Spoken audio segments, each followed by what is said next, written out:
A welfare check call in Sanders, Arizona, the evening of July 1st, 2017. The family cannot reach the elderly couple, Robert and Martha Sorensen. When Apache County deputies arrive on scene, the bedroom window is shattered, with bullet holes going through it. Inside the home, two victims lie motionless. Robert, 81 years old, Martha, 75 years old. Both have multiple gunshot wounds. Who gunned down an elderly couple in their own home? And he will tell a story no one can believe. Robert Sorensen was born in 1936, Martha in 1942. They married in 1970 and lived together for over 47 years. Robert worked for the Santa Fe Railroad in Arizona before retiring to care for his parents. Martha was a nurse for most of her life and later became a licensed postmaster. The couple lives peacefully in Sanders, Arizona, a small town with a population under 700 people. They are good neighbors, loving grandparents. Or at least, they thought they were. One of their daughters is named Susan, and Susan is dating a 51-year-old man named Gary Blaine Wilkins. But Gary Wilkins is no ordinary man. He has a dark past, and what he will do in the next few hours will change this family forever. Gary has a criminal record in Wyoming, sexual offenses and methamphetamine possession. He served time, but more importantly, Gary Wilkins is a jealous and violent man. He controls Susan. He threatens to kill Susan's family and children if she leaves him. On the afternoon of June 30th, 2017, neighbors witness Susan and Gary arriving at the Sorensens' home. They hear arguing, then loud bangs. But it's the 4th of July, Independence Day. Fireworks are going off everywhere. No one thinks it's gunshots, until it's too late. Around 6 p.m. on June 30th, a neighbor is sitting in his garage after getting off work.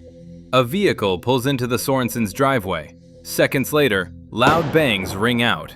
The car engine is still running, headlights still on. Another neighbor living directly behind the Sorensen home hears the explosions. But it's the 4th of July. Fireworks are going off everywhere. But when Martha's granddaughter texts, "Can you check on my grandparents? No one is answering the phone," everyone starts to worry. What police are about to discover inside this home will shake even seasoned officers to their core. At 7:54 p.m. on the evening of July 1st, 2017, Apache County deputies receive a welfare check request, multiple calls going unanswered. Two elderly people, Robert, 81, and Martha, 75, have gone silent. Deputies arrive on scene, knock multiple times, no response. Officers begin checking around the house. The bedroom window is cracked, appears to have bullet holes going through it. Yeah, dude.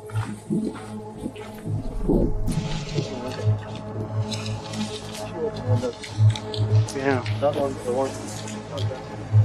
One deputy looks through the shattered window. Hey, bullet holes!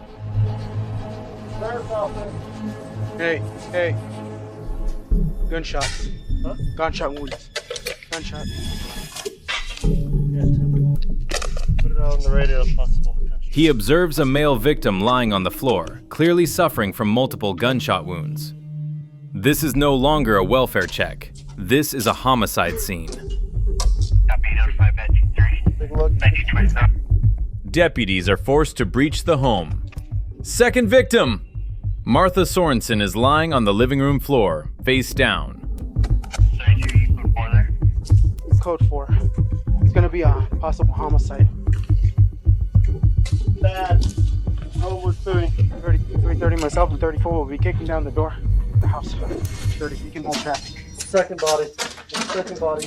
And we found a second body too. But there's one detail at this scene that makes this case more heartbreaking than ever. Sheriff's office! Oh, I got you. Get it back. There's an oxygen tank next to Martha. The oxygen tube is still attached to her nose. It's still running. The oxygen tank is still running. That means Martha needed it to breathe when she was attacked. She had no chance to fight back. She had no way to escape. Robert is lying outside the bedroom. Maybe he tried to protect his wife. Maybe he tried to stop the attacker. But the .22 caliber bullet ended it all. Code 4. Clear. 330-32 is going to be a male and a female. It's affirmative. Ready to get her? No. That's her. Pull her shirt up, everything. I'm going to get as much of her as I can see. We've got type of injuries, things like that. Let's go, man. We're good. We're good. Rolling.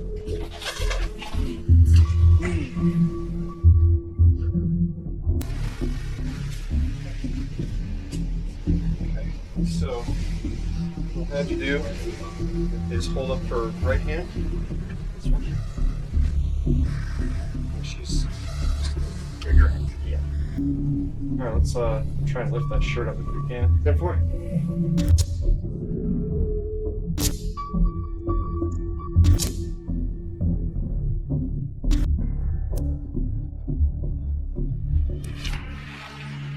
And that's, I'm not, well, I was going to say I'm not an expert, but I'm pretty damn close.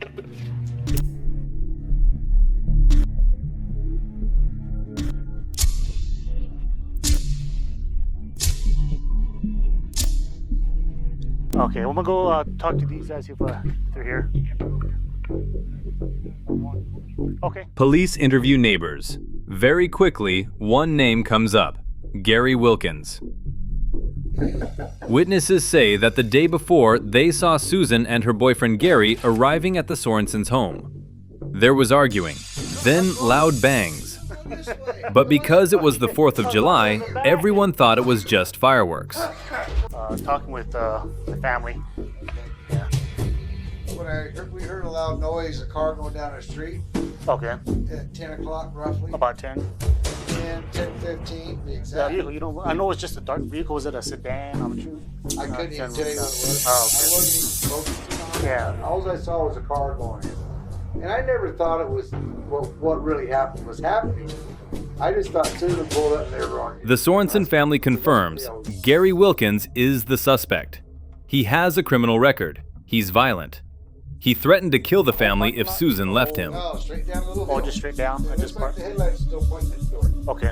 And that's when I heard noises, and I looked at Johnny, my nephew, at the chair, and go, "There'll be a fight." Okay. And that's about it. I went down, and that's really about all I did. And now, Gary Wilkins has vanished. The manhunt is about to begin. But will police catch him before he crosses the border into Mexico? The Apache County Sheriff's Office issues a statewide warrant across Arizona.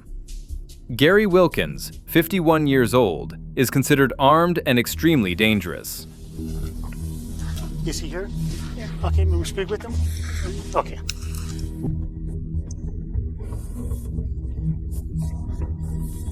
She came over. Where were you at? Were you in the bedroom? I was sleeping. Or sleeping? Yeah, I was sleeping and doorbell rang. I got up and she came over. She was hysterical. She was crying. So I was with her son. But no, it's jumped in the truck and left. Okay, and about what time was that she came over? Do you remember? About roughly. I really don't. Was it still daylight? It was still- Say anything? What did you? Well, she didn't say anything. She just said, "You guys get out here. Just take us somewhere. Take me somewhere." But I did. That was it. And she was complaining about her and her boyfriend. You know who her boyfriend is?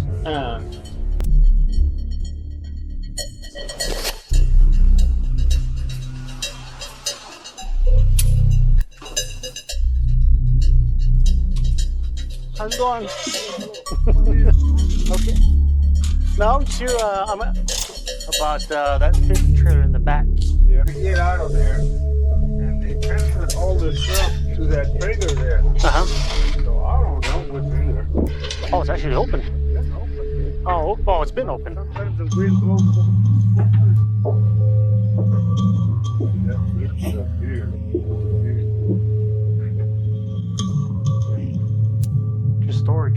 what you're using it for? Hello. That, when you mean... Gary come over here, Okay. and When was that? When did he come over? Friday night, Friday night? yeah, What time was that? I was already in bed at 9:30. But funny thing was his headlights were pointed that way instead of pointing that way, because he would have said, "I'm having alternator problems." Alternator problems? That's what he said, you know.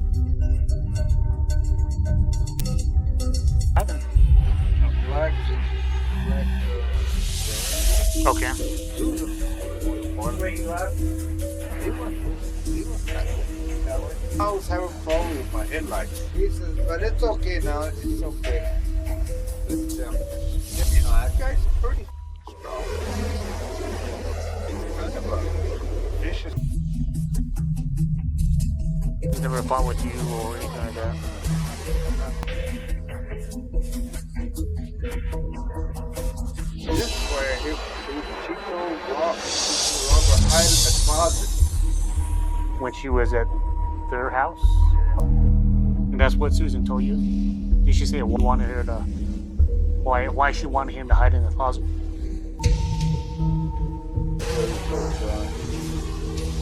Gary. Hey, Eric, here with those up. Okay, it's Susan Sorensen. Hold on just a second. Okay. Hello, Susan.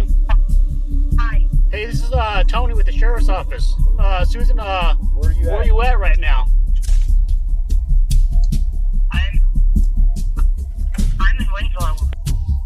We need to sit down and talk with you. Okay. Give us 30 minutes. We'll see you in about 30 minutes. Alright. Okay, Susan, we'll see you then.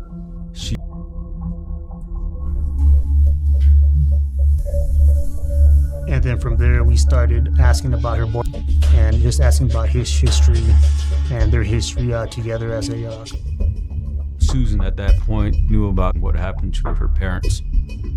My mom, you know, she didn't like the violence or the abusiveness, and neither did my dad, but they both liked him. They both loved him. My mom had just gone and bought a bracelets to buy that damn Durango.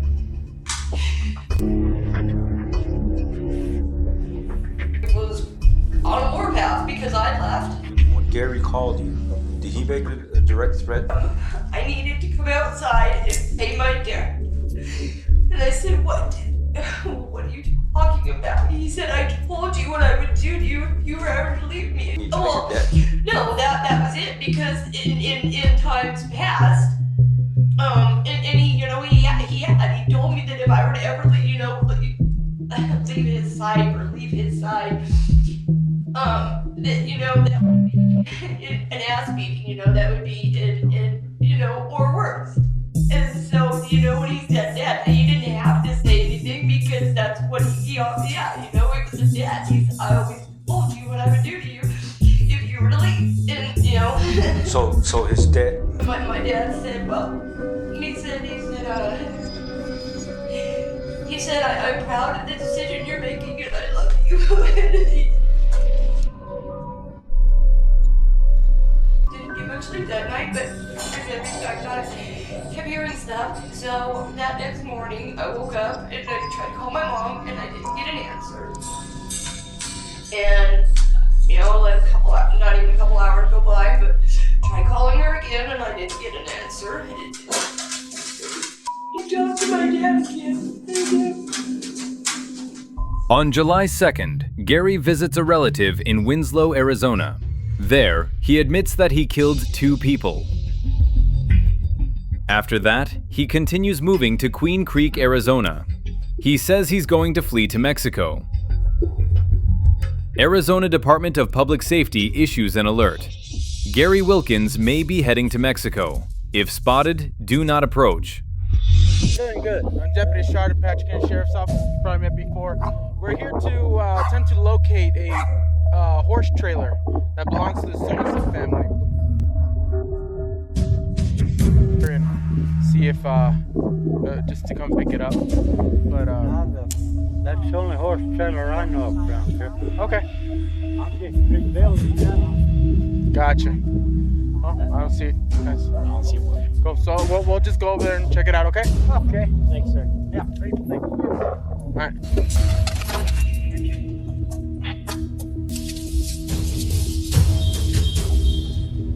Let's go back to the main road and head that way. 32, 330. Keep copying Arizona 1028 trailer. 32, 1029, permanent registration on 2-horse trailer. So yeah, it's not that one. We're gonna have to check another road. The trailer keeps staying in. You're going back down here to where Chuck Road is. 66. Or 66. You can go all the way down there. Where that intersection is. Take a left. Thank you. Ready. Next to the property. And show us all code for. For 7 days, the entire Arizona law enforcement apparatus hunts for Gary Wilkins. With every hour that passes, the chances of him escaping across the border grow higher. I am leading the DPS SWAT team into the suspect's dad's compound.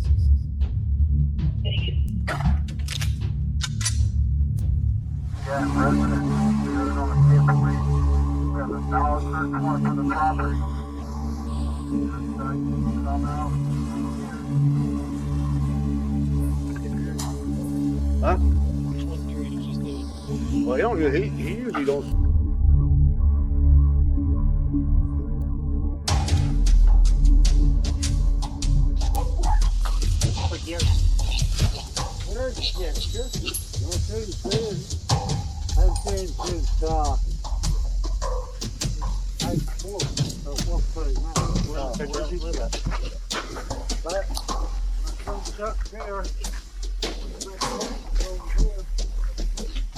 Let's go.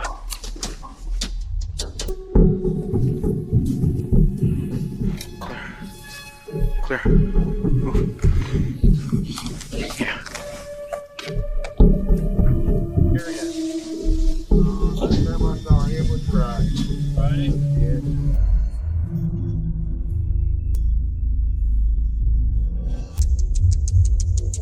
Sheriff's office. Gary, if you're here, let me see your hands.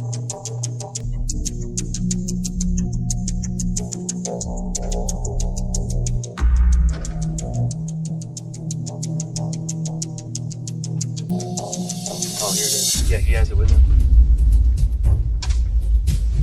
Well, if he has it with him, I'll take it here.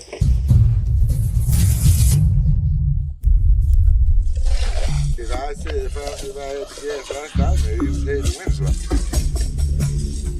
But What's in Winslow? Girlfriend? my sister lives over there, yeah, and live in Quick Creek with drugs. And he acted like he was trying to own stuff. So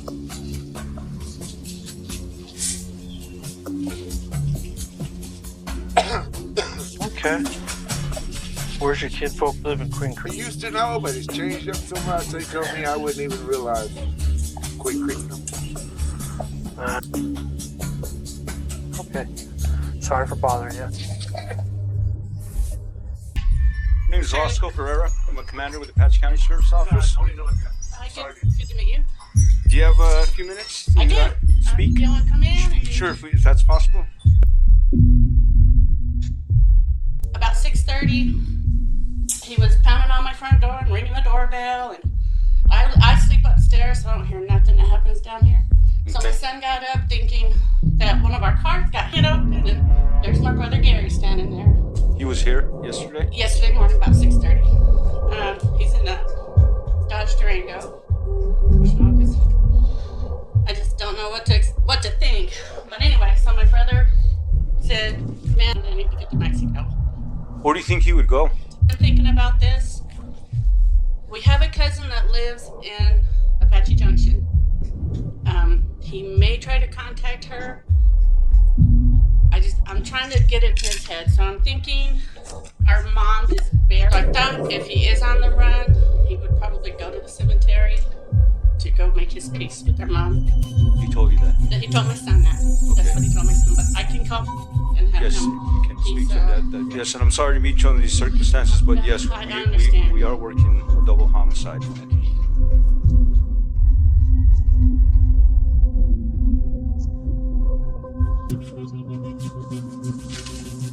Oh, we're here, you know, just talking to your mom here, and she tells us that Gary stopped by yesterday. Yeah, yesterday morning, Okay. roughly 6:20, 6:30. Okay. Just tell me what happened, what occurred. I answered the door, and he's like, "How's it going?" Sleeping. And he's like, "I gotta get out." He's like, "I gotta leave." I didn't see anybody else because this pillar right here, I didn't move from behind there. All I seen was in front of it. Did you say anything else, or? No, he gave me a hug, said he loved me, and done.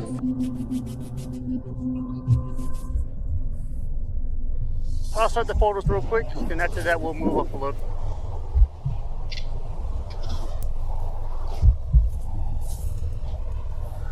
Is already open or unsecured. Local partner won't open. But Gary Wilkins is about to make a mistake. One small mistake that will cost him everything.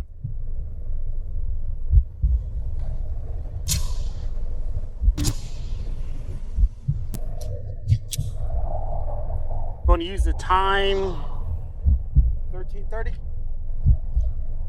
Yeah, 13:30 is fine. First one's going to be a 22 round.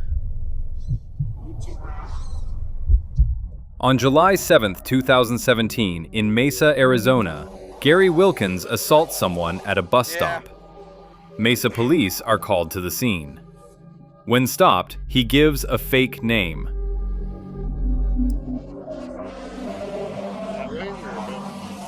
Going this way. But fingerprints don't lie. The fingerprint identification system confirms. This is Gary Blaine Wilkins, wanted for murder. He's arrested immediately. He came into the store right maybe 25 minutes before I got up. It was at 5:35 asking to charge his phone. So I took his phone from him and I charged it and I put it on the side of the microwave. And then I left him alone and he just stood there and said that his vehicle will give him problems if he wanted to get a hold of Susan.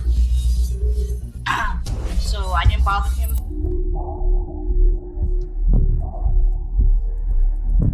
He came and told the gentleman that was relieving me, "Thank you for charging my phone." That's when I noticed that he brought to the Buick. I was like the 10 carts in the windows 4-door. Got in it, and at that time I proceeded to go out to the dumpster, throw home my trash, and came back. And did he buy anything when he was in here? No. Nothing at all? Nothing at all. Okay. Gary Wilkins is brought to the Apache County Sheriff's Office for interrogation. Detectives give him food, water, and then Gary Wilkins starts telling a story. A story that even a child couldn't believe. Detectives ask about his whereabouts on the day of the murders. Last Friday morning, where were you? He's silent, then answers. I went to Susan's parents' house to talk. I got into an argument with him. He pulled a gun and shot at me. Yeah, I got water for you. Does that work? Gary continues. We struggled for the gun. The gun went off 2-3 times, bullets flying everywhere. I closed the door and ran. Then he says, everyone fell down. She fell, he fell, I fell too. I bolted out the door. If anyone got hurt, it was an accident. The crime scene doesn't lie, and the evidence is about to shred Gary Wilkins' story to pieces. I did time in Wyoming. The wounds on the victims show they were shot from the front, deliberately. No signs of a struggle. No signs of self-defense. Robert didn't shoot Gary. Martha didn't attack anyone. They were innocent victims. My friend, I wanted to sit down and go sleep with him. That's what I want. We're gonna take a break because our medical guy, he's like, hey, this guy's hungry, we gotta get him food. Gary Wilkins initially does not plead guilty to the murders of Robert and Martha Sorensen. But the evidence is overwhelming. The wounds on the victims, the .22 caliber bullets, witness testimony, his own confession to relatives before his arrest. The crime scene does not forgive lies. In April 2018, Gary Wilkins changes his plea. He pleads guilty to 2 counts of first-degree murder. We talked to him about Susan. Got into an argument with him. What day was that? Thursday? Got into an argument with him over that. He pulled out a gun, shot at me. Okay. And we wrestled over the gun. It went off 2 or 3 times. Bullets everywhere, so I just closed the door and looked off and took off out of there. Went back to the house and grabbed whatever we could to the Durango, came down here and I texted Susan, but the phone wasn't working. I said, well, when your mom and dad settle down and we can work this out, let me know. Okay. So he shot at you with Yeah, her dad. And what'd you do? Just wrestled, tried to get away from him. He got another gunshot at me. Just threw the other one out. So took one of them, my brother's house, I think. Took one of the guns back to your brother's house? What gun was that? I don't know. Oh, I'm like, holy crap, you got shot at. I've been shot at. That's some serious. Yeah. That ain't cool. No. So, I figured, So well, you guys go down wrestled? Was it just this? Oh, it was all over. It was an accident, you know. I mean. On April 24th, 2018, Judge Michael Latham of the Apache County Superior Court sentences Gary Wilkins to 2 35-year prison sentences, running concurrently, for each murder. He is also ordered to pay $1,610 in restitution to the victims, $3,400 to Apache County Court, and $4,900 to the Victims' Compensation Program. If Gary had not pleaded guilty, he could have faced the death penalty. Ellen Earhart, one of the Sorensens' other daughters, says she hoped for the death penalty, but has to accept the sentence handed down. Susan, the daughter who was dating Gary, is not charged. She is believed to have been present in the home when the shooting occurred, but did not participate. According to prison records, Gary Wilkins is currently incarcerated at Arizona State Prison Complex, Amon SMUI Unit in Florence, Pinal County. For the Sorensen family, news of the arrest comes on Friday, exactly 1 week after their grandparents passed. Their granddaughter recalls, "When he was arrested, the entire family was at the house. They called Eric, my husband. That was the best news. We all cheered, cried, and hugged each other. The family needs the relief of knowing that the person who did this is now behind bars." Robert and Martha Sorensen spent 47 years building a life together. They raised children. They loved their grandchildren. They retired and looked forward to peaceful years. But jealousy and violence took it all away. There is no reason that can justify taking the lives of 2 innocent people. There is no explanation that can erase their family's pain. But justice, though it comes late, still comes. The first responding officers, the persistent detectives, the brave witnesses. They ensured that the person who committed this crime could not escape. The truth never disappears. It only waits for the right person to find it. Thank you for watching our video today. If you enjoyed this content, don't forget to hit like, share, and subscribe to the channel to keep up with our other gripping cases. And for now, goodbye and see you again.